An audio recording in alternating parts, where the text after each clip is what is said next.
Well, one coalition member, Likud lawmaker, who has advocated possibly slowing down, maybe in compromising some of these measures, is Knesset member Danny Danon, also the former Israeli ambassador to the UN, and he joins us from Tel Aviv this evening.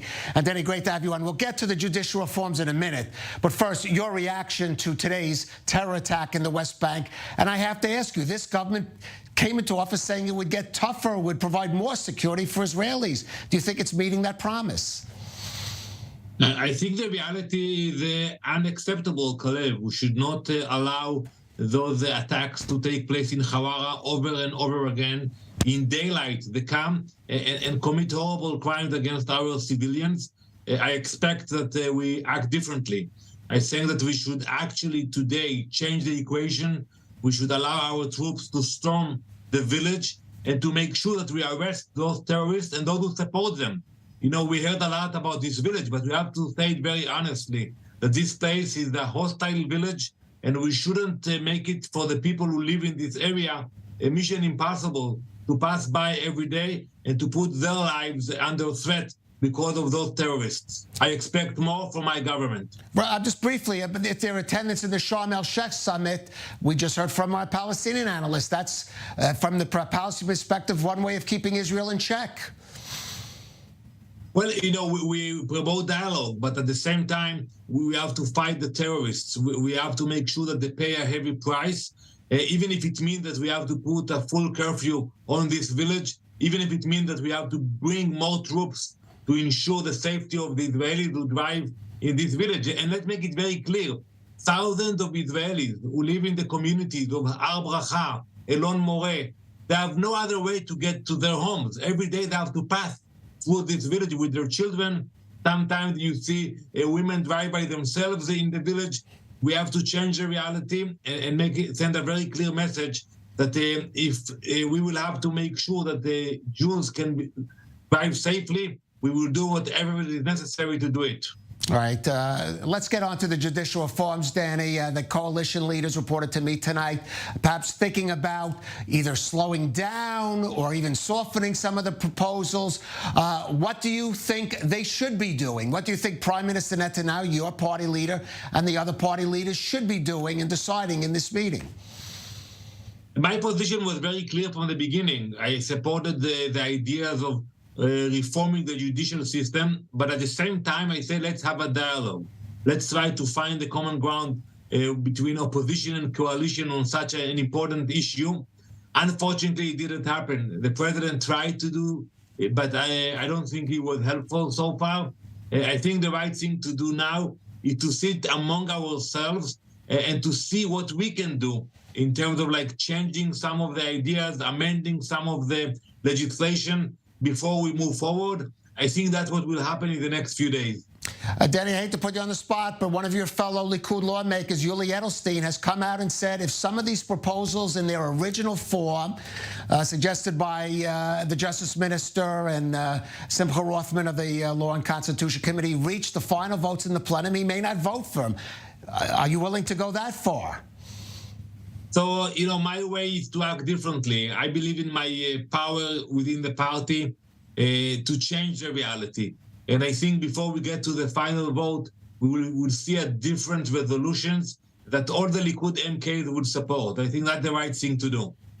Where do you see room for compromise on some of these proposals? We don't have to get into details, but certainly the two most controversial are about selection of judges and, of course, the judicial override bill that would give the Knesset power to override a ruling by the High Court by as little, let's say, as 61 votes.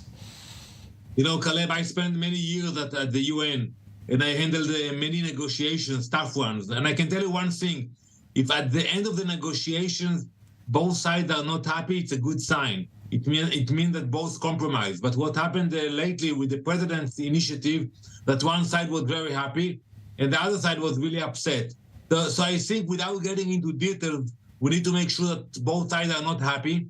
Both will change some of their ideas, but we'll move forward with the judicial reform. But at the same time, we have to take into consideration the importance of our unity. Our enemies are looking at what's happening now. And if you look what happened only last week in the north, where Hezbollah send terrorists into Israel, I think they pay attention to the division in Israel, and that's something we have to take into consideration as well. Well, since you're linking the judicial reforms to the security situation, let me bring up one aspect of it. Today, hundreds of reservists, volunteer reservists, I should state, in the Israeli Defense Force Intelligence Branch did not show up for, I stress, volunteer service in protest over it. Other members of other branches, reservist branches, say if these reforms pass, they also may consider not showing up for their volunteer service. How concerned are you with this growing phenomena? I'm concerned, and I don't accept it. Once you decided to serve your country, whether you are a reserve soldier on duty, you don't bring politics into the game. It doesn't matter if you're from the left or the right. We saw that in the disengagement in 2005 and today. We should not allow it. You know, it's a duty to protect our people, and it's not for the soldiers to decide when they want to come or not. I think we should expect the chief of staff of the military to condemn those who decide for themselves what they are willing to do or not, and to have discussions about it. It's legitimate to have discussions, but once you put the uniform, you put politics aside. I also want to ask you another aspect of it. This is the government handling of the protests. We heard Prime Minister Netanyahu speak very strongly about that today. But the the High Court of Justice did rule today that the National Security Minister, Itamar Ben-Gvir, should not be giving the police specific instructions on how to deal with the protesters. That should be left to the police as a professional matter. There are some protesters who feel the government's coming down too hard. Some members of your coalition feel it's too soft. What is your view? First, Calev, I think it's important to make a distinction between the majority of the people who go out to protest, which we should respect. You know, they want to express their concerns, their opinions. We are a strong democracy. But you have a few of them who are radicals, who create, situations that are very hard for the police when they block the road, attack policemen. Those guys should be condemned, should be arrested, should be convicted. We have to make that clear distinction between the two types of demonstrators. Regarding the minister, I think at the end of the day, we have a strong police. We should allow the police to continue with their efforts. But, I have the feeling that if it was a different scenario, and you would have seen thousands of Jews coming from the community in Judea and Samaria to block the streets of Tel Aviv, I'm not sure the police would have allowed what we are seeing every week in Israel. All right, I'll just mention I do see streets blocked in Jerusalem, where I live, by ultra-Orthodox protesters pretty regularly, but I'm going to leave it at that. Let me just move back to security in a broader sense, because you also mentioned Iran. We have this, unfortunately, you were very involved in the Abraham Accords, but we now see Saudi Arabia, which Israel had hoped would move into the circle of the Abraham Accords, affect a reconciliation with Iran. I want to get your response to that, and if that presents obstacles, challenges to Israel, both with Iran and with Saudi Arabia. So for us, it is still a valid goal to actually get the Saudis on board with us. I think we should expand the Abraham Accord. I just came back a few days ago from Bahrain, from Manama, and I can tell you we have a very strong ties with our allies in the Gulf, both in the UAE, Bahrain, and hopefully other countries very soon.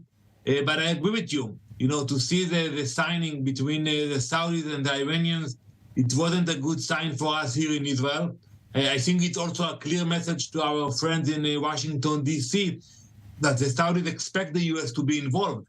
And if they will not be involved, they will allow other forces like China, Russia to step in, which will be bad news not only for us, but also for the U.S. Well, let me ask you more directly. Do you think the Biden administration should be doing more to bring Saudi Arabia into an alliance here in the Middle East with itself and Israel, perhaps? Absolutely. I think it will serve the interest of the U.S. It will bring more stability to the region, and we want to bring our allies closer to us. So I think the U.S. administration should be more involved in the region, should be more involved with the Saudis. And I can tell you that the Abraham Accords were very successful because the U.S. was very involved. And if we want to see some movement in the region, we need the U.S. to be on top of it. All right, Likud lawmaker Danny Danon, thank you for joining us again on I-24. Thank you very much.